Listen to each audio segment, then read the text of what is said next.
Kung wala kang pera, wala, hindi tayo magagaling. So yan, no, tingnan nyo yung bukol niya hanggang doon na sa may tenga.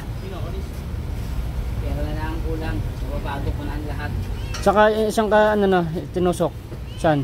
Kabila o dyan? Saan yung tinusok no? Ayan. Namutla ka, nakunulang na yung dugo mo. Ha? Guys, ito na yung sumunod na part, no? Marami-rami na yung part natin dito sa video natin kay Jay. So nandito na kami ngayon sa hospital. Ngayon yung schedule niya. Then susunod ng mga araw, CT scan na. So sana support nyo itong mission natin.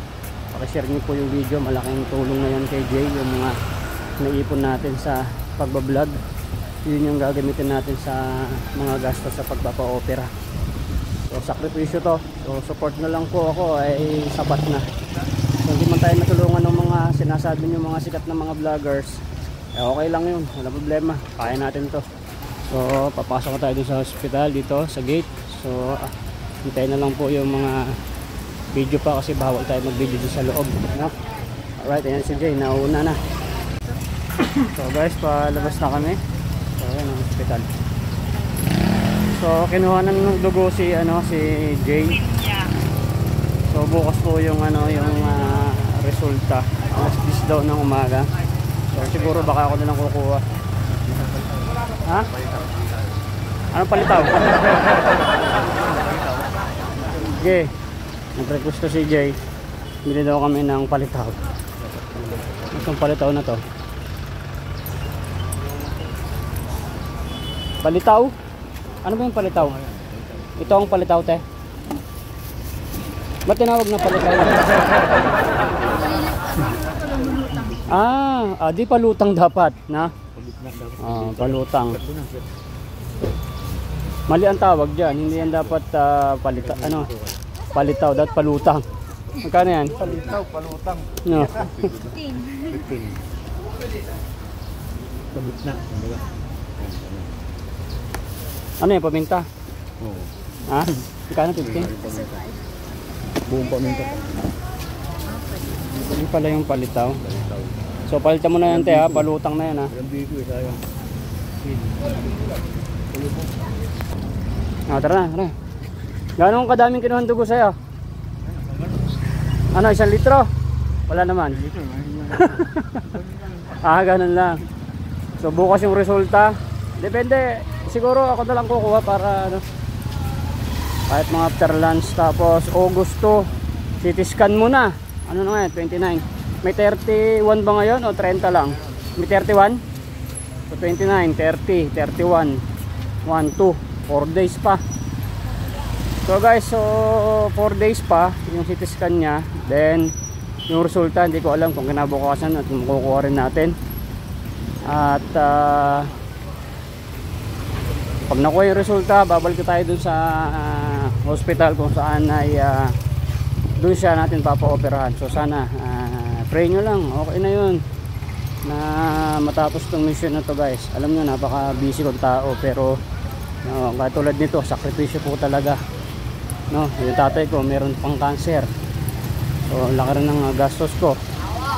So itong mga pagbablog ko na to, malaking tulong po itong kinikita kahit konti lang, pandagdag sa mga gastusin. So maraming salamat lalong lalo sa mga nag-share ng mga videos na kung ano-ano man yung mga video ko na mga pinag-upload. So nakatulong na rin kayo sa mga mahihirap na tinutulungan natin pagka pinapanood nyo yung ads and sinishare nyo lalo. At salamat po sa mga nagpa-follow sa ating Facebook page. Thank you. So si Jay, medyo lumaki na yung kanyang bukol talaga. Ano pa gusto mong Miranda? Tanghali na rin kumain na kaya tayo. Mamaya mo na, Miranda mo na, kantayin kanin. So pakainin natin to si Jay. Si ano, tawagin mo. Halika, kain ka na. Kain ka. Halika. Tayo. Masarap yung walang dito. Wow. Anong gusto mong ulam? Ha? Ganito? Baka ba ito, te? Ito si paring, anong pangalan mo pre? Test. Ba't kasi Tess? Hindi ba pare tayo? Nestor na lang, si paring Nestor. Oh, sige, kawin ka na. Siya yung nagpa-parking dito guys sa ano, sa hospital, mga motor. Magkano na kinita mo ngayon? 150 pala. 150. Sana all may 150. O sige na, lilibre kita ng pagkain para hindi ka na mabawasan yung kinita mo. Oh, sige na, kumain ka na. Bawal tumatanggi sa blessing ay. Di ba tayo na? Oh. Mamili ka ng ulam. Ano ba to? Ah, kanin. Ano? Ilang rice mo kaya? Ilan sa yung rice? Dalawa? Isa? Isa lang. Sa akin isa rin. Si paring Nestor. Ilang kanin mo paring Nestor? Dalawa? Dalawa bigay mo kay paring Nestor. At ay mahina pala to eh. Ano ba to? Oh, ang daming mga taba. Ano to? Pagi? Anong ulam mo? Ito. Para ko ito dati. Oh, hindi. Sa'yo lang yan. Ito lang. Sa akin. Ha? Pwede ba kalahati lang dyan, Pep? Ako din makaubos eh. Ay, wala po ka Wala kalahati. Walang kalahati dyan. Sama ka na po. Oo, yan. Sama na lahat.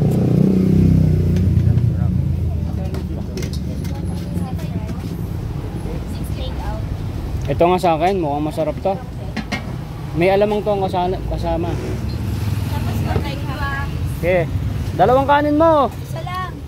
Ano ba kung alam niya? Galing ko na doon, di ba kami lumabas eh. Ah, doon ka nakakain? Oo, sayang. Sure ka na? Isang kanin ka lang? Oo, tama. Oh, sige. Salamat. Si parang Nestor guys, dito sa hospital, nasa gilid siya na ito yung mga parking. Magbigay sa kanya ng mga 5 piso, maipon, di ba? Kamusta yung anak mo? Ano, nag-aaral na. Ah, umpisa na ang school eh, no? Okay, good luck sa'yo. O, doon na siya. Alam niya. Sa akin tong ano, yung may alamang, nilalagyan ng alamang. So, kain na dito si paring Jay at bago siya uuwi. Alright. Ang oras na rin eh. Soft drinks, pwede ka soft drinks? Sa akin ano, lemon.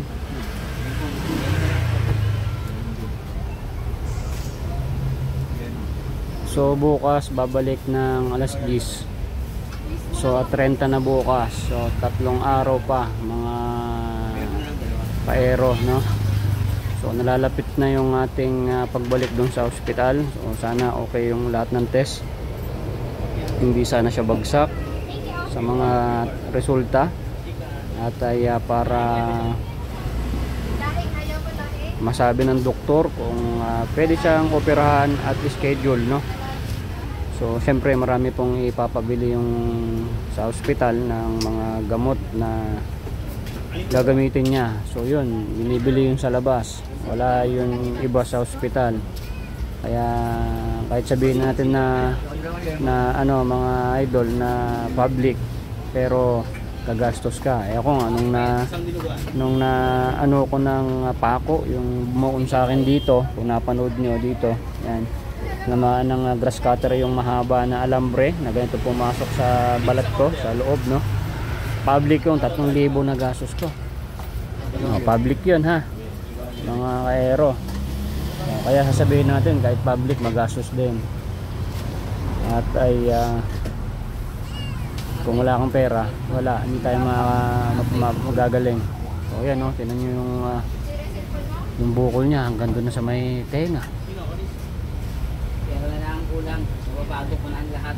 Saka isang ka ano na tinusok. Saan? Kabila o diyan? Saan yung tinusok no? Ayan.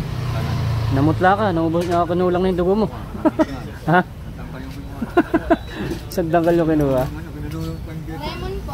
Ay dapat pala dinuguan yung ulam mo kasi kinuha na siya ng dugo, te. Nakakapagdagdag ba ng dugo yung dinuguan niya? Hindi alam. Ha? Kala ko pag kumain ka ng dinuguan, mababalitan yung dugo na kinuha sa iyo ng doktor. Ano, pumapak ako ng palaya sana, no? Ang palaya. Wala bang ang palaya dyan? Tanong mo kung may palaya dyan.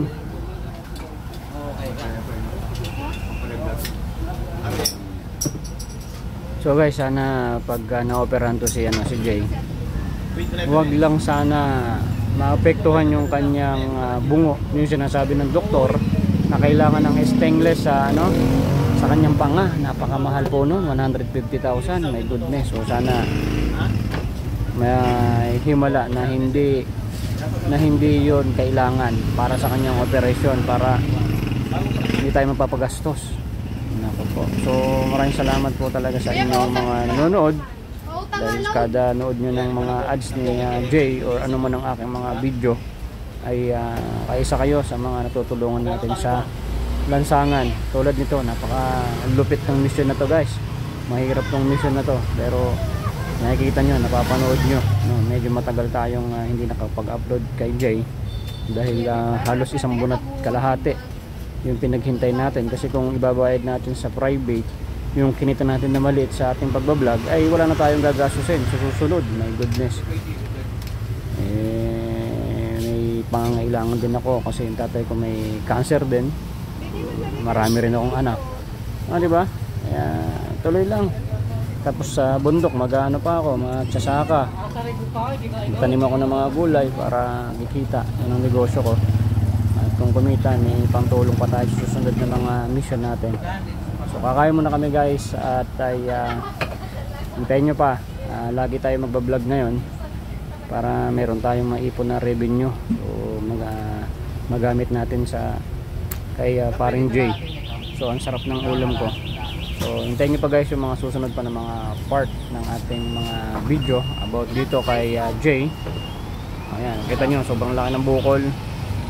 So alam ko walang imposible sa Panginoon kung loloobin niya na siya ay gagaling.